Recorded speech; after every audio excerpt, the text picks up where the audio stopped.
नाही, शेवटी इथे येऊन आम्ही सगळेजण प्रेरणा घेत असतो. अख्ख्या महाराष्ट्रातले सामान्य लोक, नेते, व्यावसायिक, शेतकरी, कष्टकरी, माता भगिनी सर्व लोक इथे येऊन पाडव्याच्या निमित्तानं आदरणीय पवार साहेबांना भेटत असतात, आशीर्वाद घेत असतात. त्यांच्यावर एखादा फोटो निघाला, चर्चा झाली आणि पवार साहेब इथे येणाऱ्या बहुतांश लोकांना ओळखतात. ही पवार साहेबांची ताकद आहे. पवारसाहेब गेले 60 वर्ष या महाराष्ट्रामध्ये राजकारण आणि समाजकारण तिथे करत आहेत. पवारसाहेबांसारखा नेता या महाराष्ट्रामध्ये आता दुसरा कुणीही नाही, ज्याला खूप मोठा अनुभव आहे, लोकांची नाळ जुडलेली आहे. महाराष्ट्राच्या हिताचं काय हे पवारसाहेबांना तिथं माहिती आहे. आणि या वयामध्ये सुद्धा पुढे मोठी ताकद असताना, दबावतंत्र, पैसा, दडपशाही असताना सुद्धा पवारसाहेब भक्कमपणे सामान्य लोकांबरोबर महाराष्ट्र धर्म टिकवण्यासाठी तिथं लढत आहेत. आणि ही गोष्ट लोकांना खूप प्रेरित करते. आणि प्रेरणा घेण्यासाठी दिवाळीनिमित्त लोक सणासुदीचं सुद्धा इथं मोठ्या प्रमाणात येतात. म्हणजे ही एक वेगळी ताकद आहे. ताकद ही प्रेमाची ताकद आहे आणि तीच ताकद खऱ्या अर्थाने पैशापेक्षा, दडपशाहीपेक्षा, सत्तेपेक्षा खूप मोठी असते. इथं आल्यानंतर जाणवतं.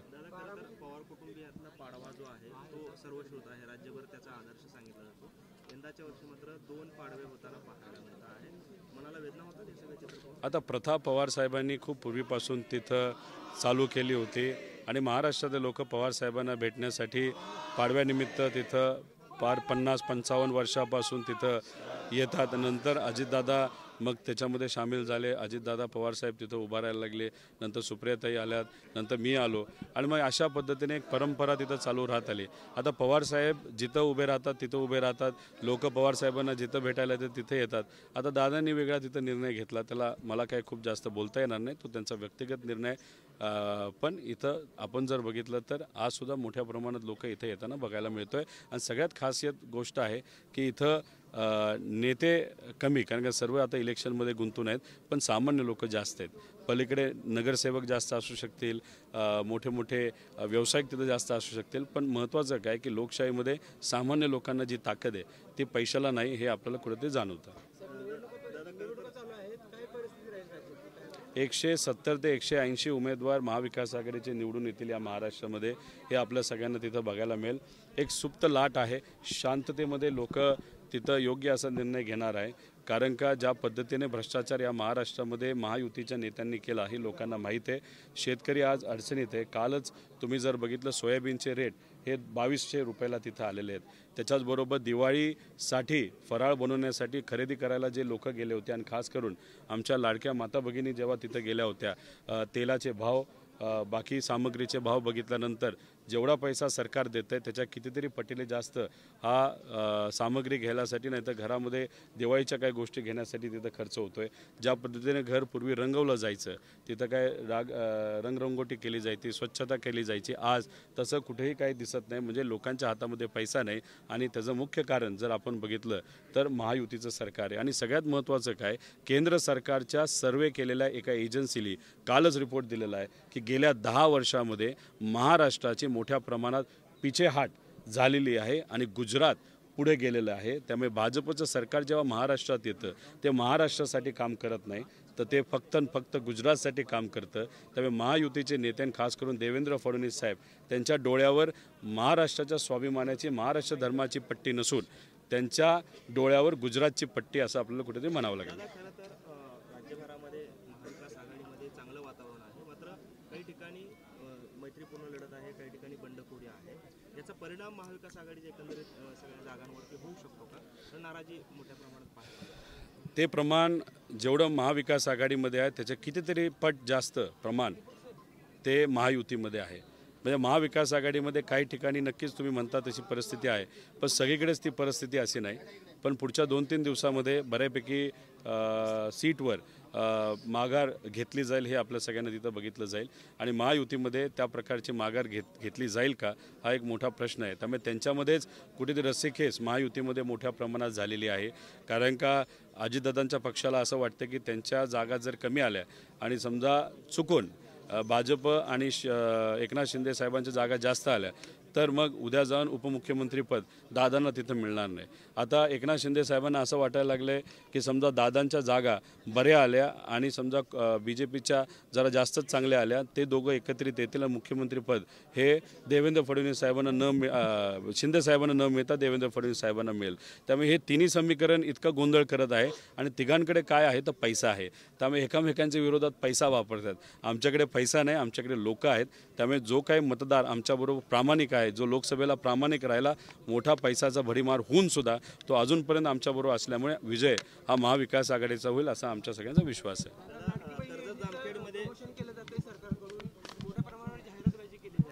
एक तुम्ही समजून घ्या की लाडक्या बहीण योजनेचं जर प्रमोशन इलेक्शनच्या तोंडावर महायुतीचे नेते करत असतील तर कुठेतरी मला असं वाटतं की गरिबीची थट्टा ते करत आहेत।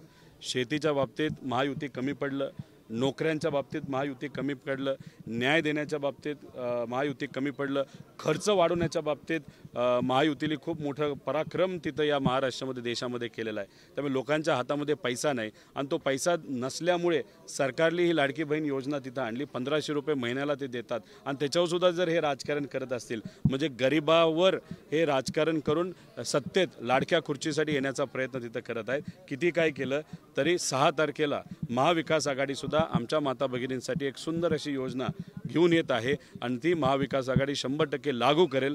त्यामुळे हे जे त्यांना वाटतंय की लाडक्या बहीण योजनेमुळे हे फक्त राजकारणामध्ये टिकतील असं नसून आम्ही मान सन्मान महिलांना तेवढाच ठेवून पण त्याच्याबरोबर शेतकरी, कष्टकरी, युवा, विद्यार्थी, त्याच्याबरोबर बेरोजगार यांना तिथं नाही आमचा महाविकास आघाडी सरकार देईल।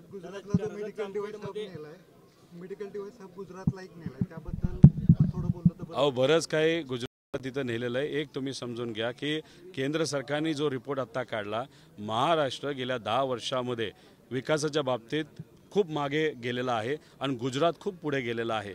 म्हणजे कुठेतरी आपल्याला असं म्हणावं लागेल छत्रपती शिवाजी महाराजांनी त्या काळामध्ये सुरतमध्ये असणारे जे कुठले श्रीमंत लोक आहेत जे गरिबाला लुटायचे, अशा श्रीमंत लोकांना त्यांनी तिथं लुटलं। तो राग गुजरातचे काही लोक नेते मनामध्ये ठेवून आज महाराष्ट्राला लुटण्याचा प्रयत्न तिथं करत आहेत का हे आपल्याला कुठेतरी समजून घ्यावं लागेल। पण किती काय केलं तरी महाविकास आघाडी सरकार आल्यानंतर आम्ही महाराष्ट्र धर्मासाठी लढू। पण भाजपचे नेते हे गुजरातचे नेते जे दिल्लीत बसतात, जे गुजरातसाठी जास्त विचार करतात, त्यांचीच गुलामगिरी तिथं करत आहेत आणि महाराष्ट्राची वाट लावत आहेत। हे कुठेतरी आपण गेल्या 10 वर्षांमध्ये बघितलेलं आहे।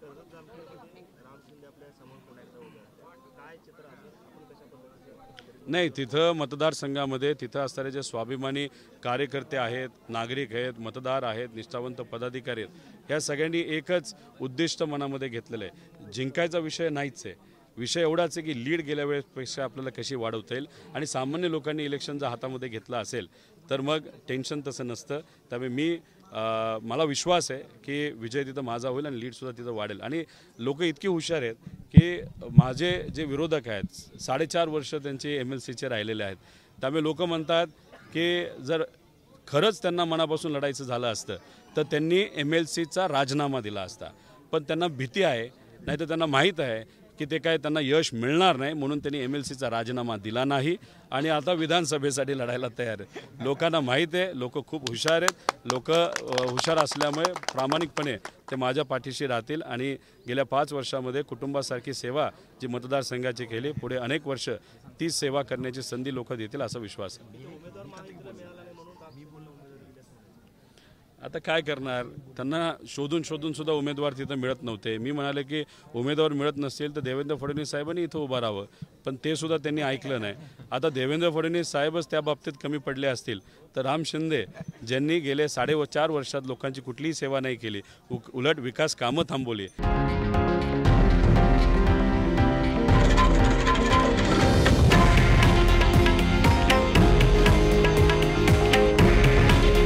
हे आहे देशातील नंबर 1 न्यूज नेटवर्क आणि आपण पाहत आहात TV9 मराठी।